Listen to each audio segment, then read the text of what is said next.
Heh. Oh. Uh-huh.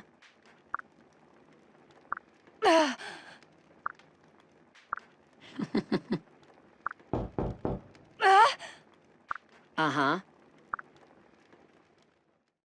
I would love to see more of the Flame Tribe territory, but unfortunately, this is all we get. Oh. I'm glad you're safe. Huh?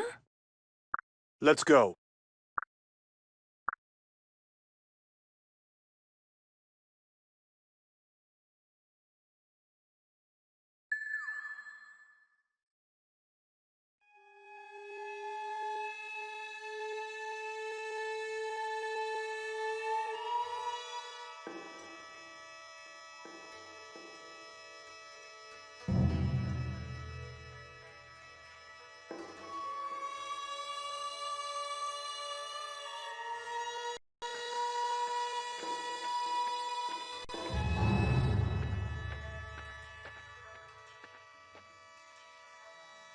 I've been waiting for this.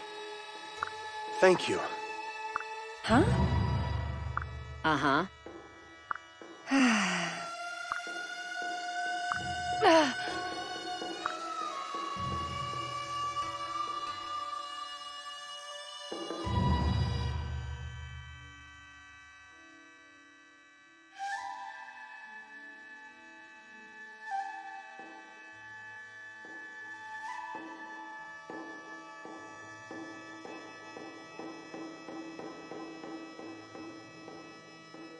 I cannot believe it. Huh? I am so happy.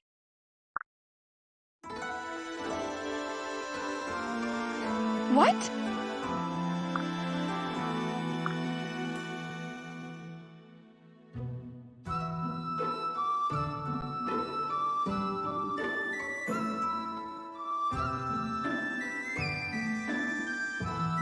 Please, listen.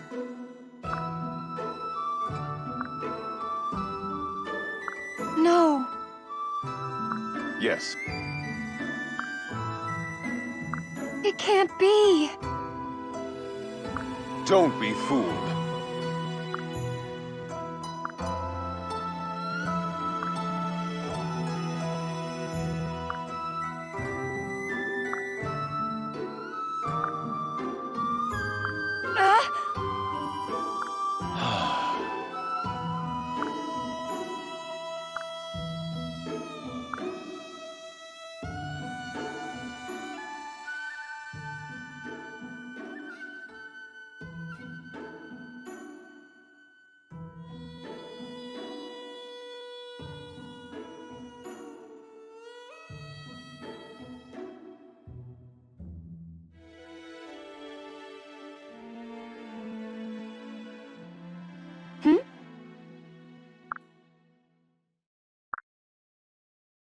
I see.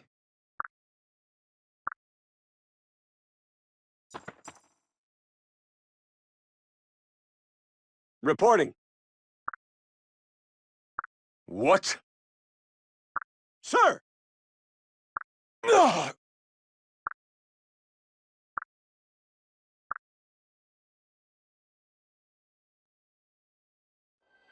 I'm sorry about this! Everything will be all right.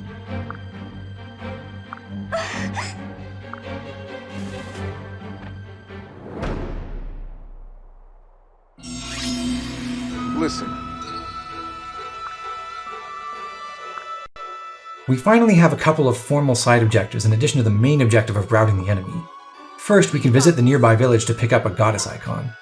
Goddess icons permanently increase a unit's luck by 4 points. That's a nice bonus, but we're going to hold on to this one for a bit so that we can sell it. Early on, its cash value will be more useful than the luck points. One of our new companions, Rinka, will only be with us temporarily because she doesn't follow us if we side with Nor. Rinka's personal skill, Fiery Blood, grants her a ton of extra attack power when she's wounded, a bonus that's really only constrained by her low HP since she's one of the few Hoshidan characters with excellent physical defense. As an Oni Savage, she wields clubs, which are the Hoshidan counterpart to axes. they have much less might in exchange for slightly better accuracy and crit rates. Because Rinka isn't going to stick around, we don't have to train her, but the opportunity cost of doing so is not as great as you might think, and she doesn't need a ton of attention here. We'll use her to tank some hits when it's convenient, and that will be enough. Our second new character is Kaze. Unlike Rinka, he will come back eventually. Whatever experience he gets here and in Chapter 5 will count when he returns, so his training actually matters. Kaze is a speed demon, and that's about it. His HP, strength, and defense are all pretty low, but that kind of speed can make up for a lot of shortcomings elsewhere. As a ninja, Kaze can use shurikens, which are equivalent to daggers except that they give up a bit of accuracy in exchange for a 2-point speed bonus. With that extra speed, Kaze can double almost everything. Not only does that improve his damage output, it also makes him generate guard points faster, so he's more durable than you might otherwise expect, particularly because the ranged capabilities of shurikens allow him to avoid a lot of counterattacks on player phase. Kaze also has great resistance, but that won't come into play just yet. We still haven't encountered any mages. Also accompanying us is Ryoma, but he's not under our control. For our purposes, he's the real enemy here. We don't want him stealing all our kills. With his awesome stats, he can easily do that.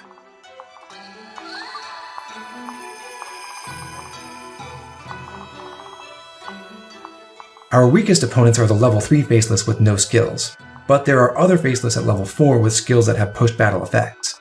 For example, this one has Seal Strength, which reduces an opponent's strength by 6 after battle. Stat reductions don't stack with themselves, and they wear off by 1 point each turn, but that's a long time to have your strength crippled.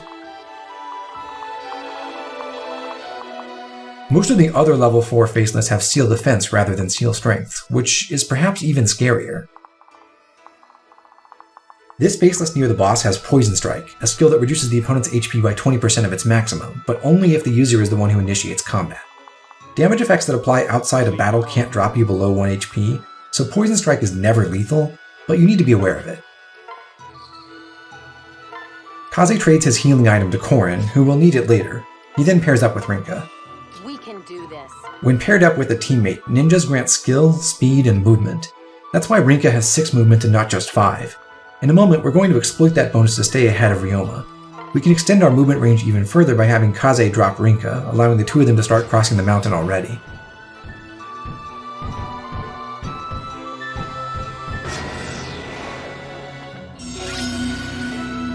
I believe in you. This Dragon Vein removes that mountain, turning it into normal plains with no movement penalty.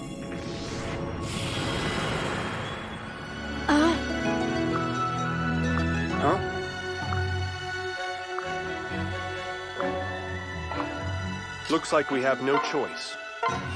No need to be afraid. Checking Ryoma's attack range, we can see that he can reach the closest Faceless, but not the other two above. We want to keep it that way, and fortunately, we can. Let's go together. With Rinka's pair-up bonus, Kaze is able to kill the nearest enemy, while the next two will hit him from the north and the west. North because the level 4 Faceless will try to use a dual strike if possible, and then west because that's a woods tile that will help the level 3 Faceless take less damage. No need to be afraid. So much work!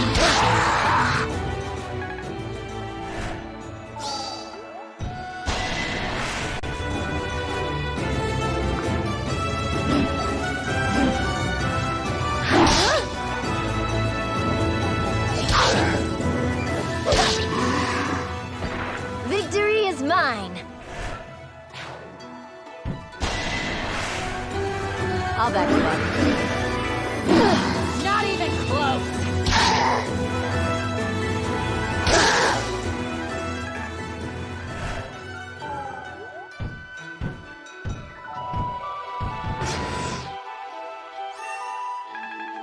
Ryoma can't attack anyone.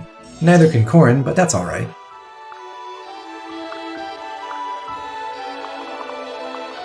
Here I am.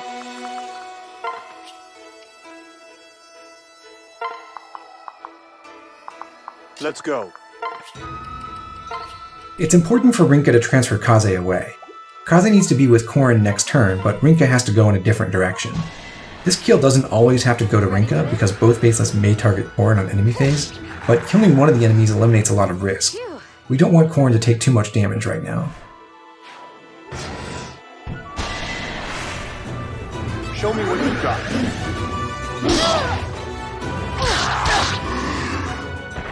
I did it!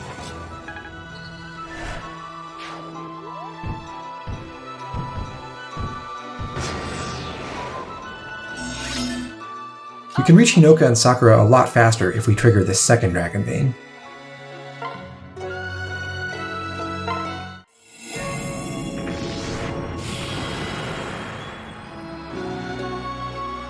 Because Corrin is exceptionally fast, Kaze's +3 speed bonus allows her to double the level 4 Faceless. In many cases that would mean she could kill it. Unfortunately, Corrin is just slightly behind pace on strength, so she only has 16 attack, 9 raw strength and 7 might on Ganglari. The Faceless has 6 defense, so she hits for 10 times 2, which is not enough to kill. While Corrin battles that Faceless, Rinka moves northwest to help us cover more ground next turn. Remain calm. It's perfectly okay, even expected, for Corrin not to kill here. Unless Corrin is extremely strong, Ryoma will almost certainly steal at least one kill. In fighting but not killing a level 4 Faceless, then killing a level 3 Faceless later, is worth about as much XP as killing this Faceless and giving up the level 3 combat entirely. We've got this. If she hasn't dodged anything, Corrin usually has to heal here to be safe later. We can do this. Once again, we can use the Separate command to cross some rough terrain more quickly. In this case, Rinka can drop Kaze onto the woods to the north, and then both of them will be able to walk west through the plains on the other side. I really like Hinoka's design, and this chapter makes her look amazing as a unit. I just wish she had a bigger presence in the story. In the base game, she pretty much disappears from the plot. I have no idea whether this rewrite improves that or not.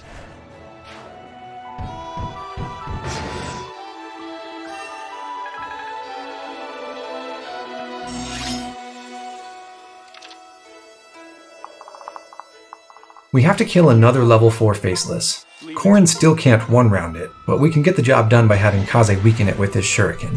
Here I am. Kaze has a full guard gauge, so if Rinka just waits, we're safe. But we want this kill, so we're going to take a risk. Witness the strength of my tribe. That went well.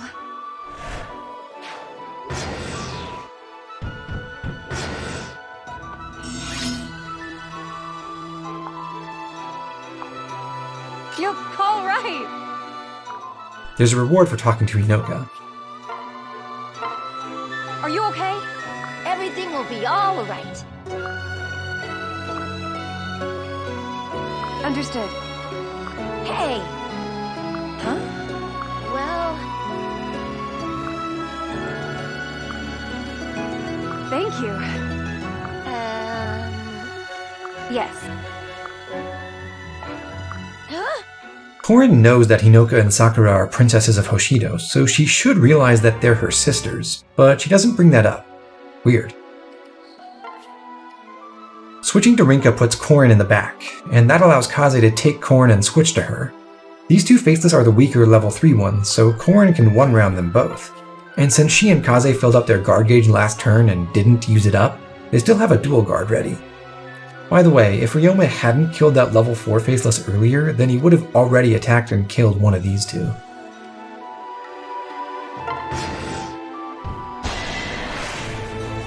No hesitation. I'm glad you're safe.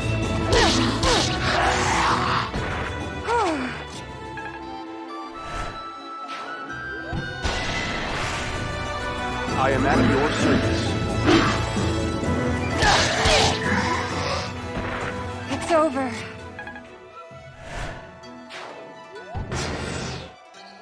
There's no prize for speaking to Sakura, but it's nice for flavor, and it puts Corrin in range for Sakura to heal her. Are you okay?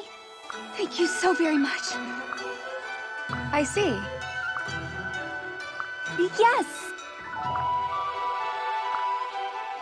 Now we're going to do a bit of setup to feed a second kill to Kaze and also hopefully activate Rinka's personal skill, Fiery Blood. This is a little bit risky, but only in the sense that we might allow Ryoma to steal a kill if we miss. Oh, and Sakura might die, but that doesn't matter. We don't fail the mission or anything, and she gets better. It would just cost us an extra vulnerary use.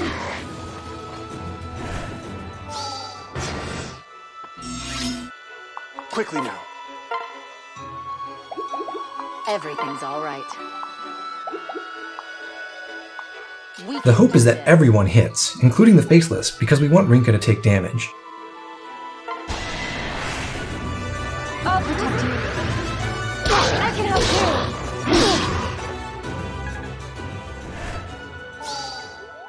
too. Corrin pairs with Rinka to get out of Kaze's way. Here, Sakura will be able to heal him between turns, assuming this kill works out. I'll lend you strength. Here I come! Thank you.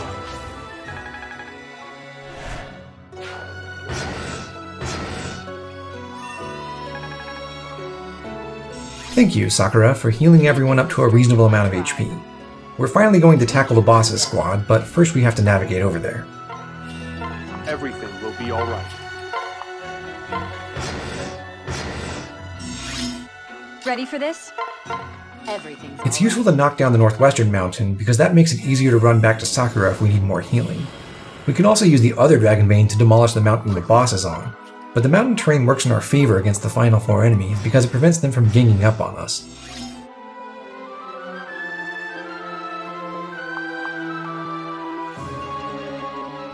As we approach the end of this battle, one important consideration is how we're distributing our support points. On a single map, a character can only max out support with one of their teammates. One map with maximum support gain is enough to unlock the C-rank conversation.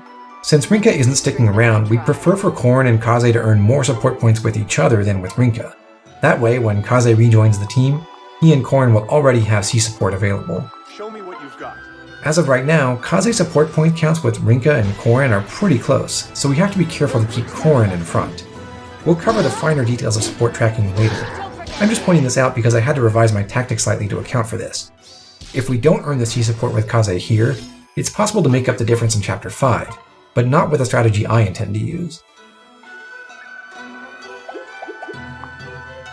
Witness the strength of my tribe. So far, almost everything has gone perfectly, and the only benchmark we've missed that's even slightly meaningful is that Corrin does not have enough strength to kill with this dual strike. That costs her 2 experience points. Fare thee well.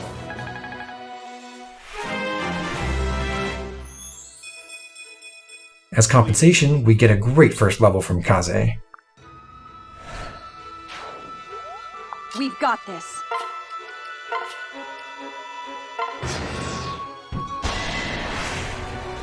Let's go.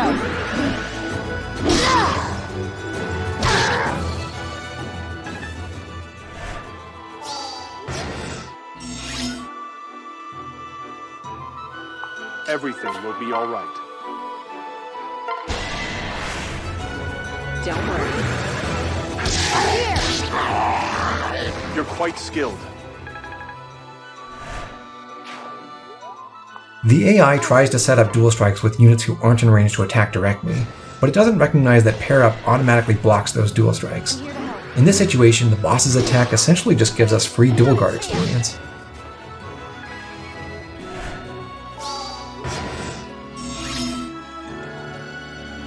Everything's all right.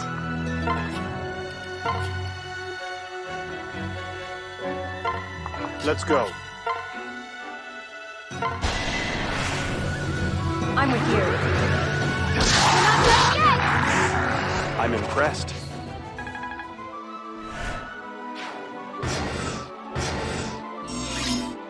We've got this.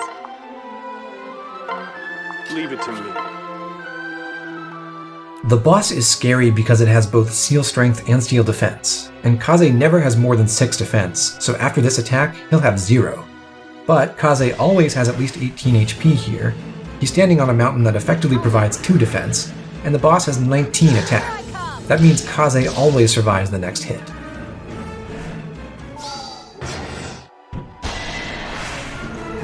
Let's go together. It's very rare for Rinka to land every single attack, but if she does, she levels up for the first time right now, at the same time as Kaze gets his 2nd level. Remain calm.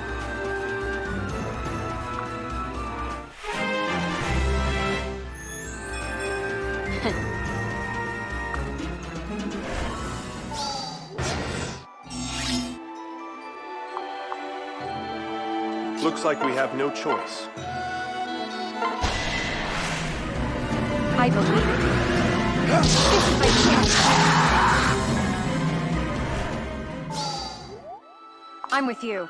Thankfully, there haven't been any untimely crits, so we have successfully saved the boss kill for Corrin. There are ways for Corrin to get a handful of extra experience points on the previous maps, but the boss is worth 36 XP if Corrin kills it at level 7, and only 25 if she kills it at level 8. So eking out more experience earlier usually just means you get less now, and it roughly balances out in the end.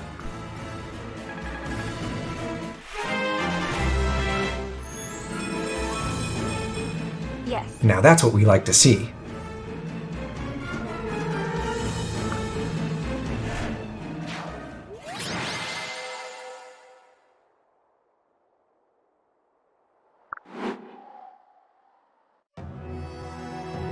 Thank you so very much.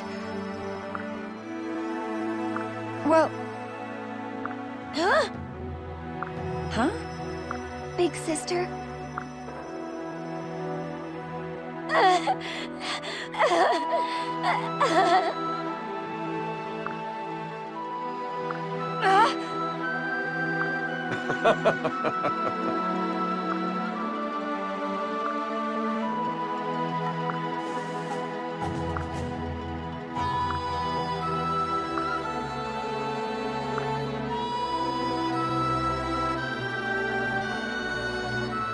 Sorry. Big sister. That's right.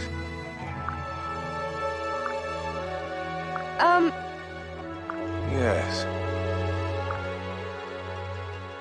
Norian scum!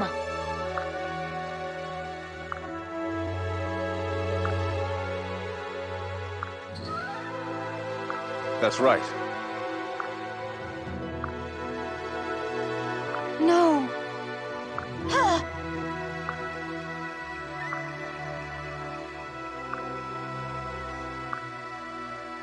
It can't be.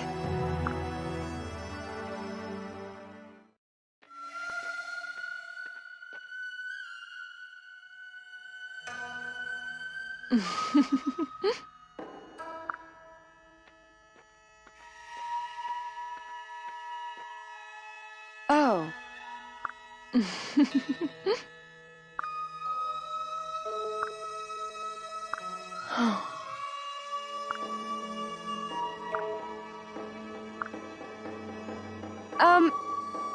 Pardon?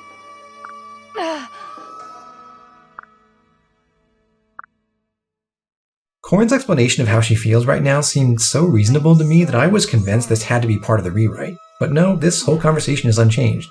So good job to the original localization team, I guess. Go on.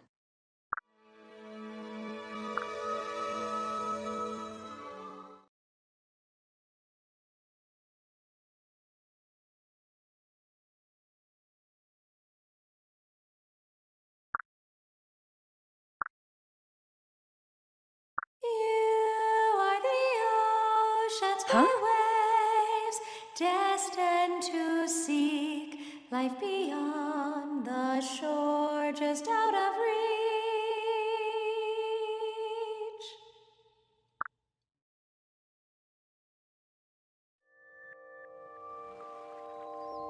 Yet the waters ever change, flowing like time. The path is yours to plow.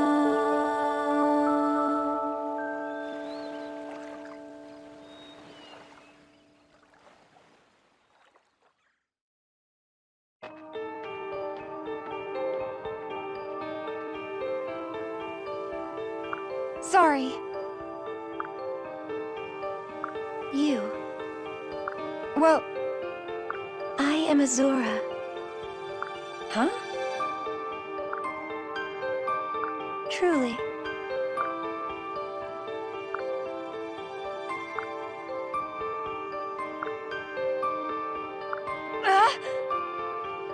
No.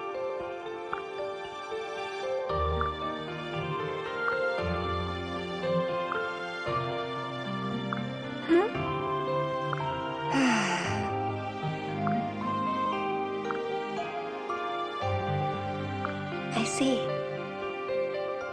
Yeah.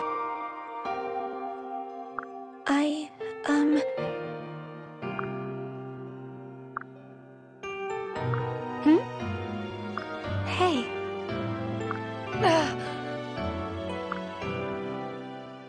For the time being, we're a guest in Hoshido, but we'll have to decide on our loyalties soon. See you next time.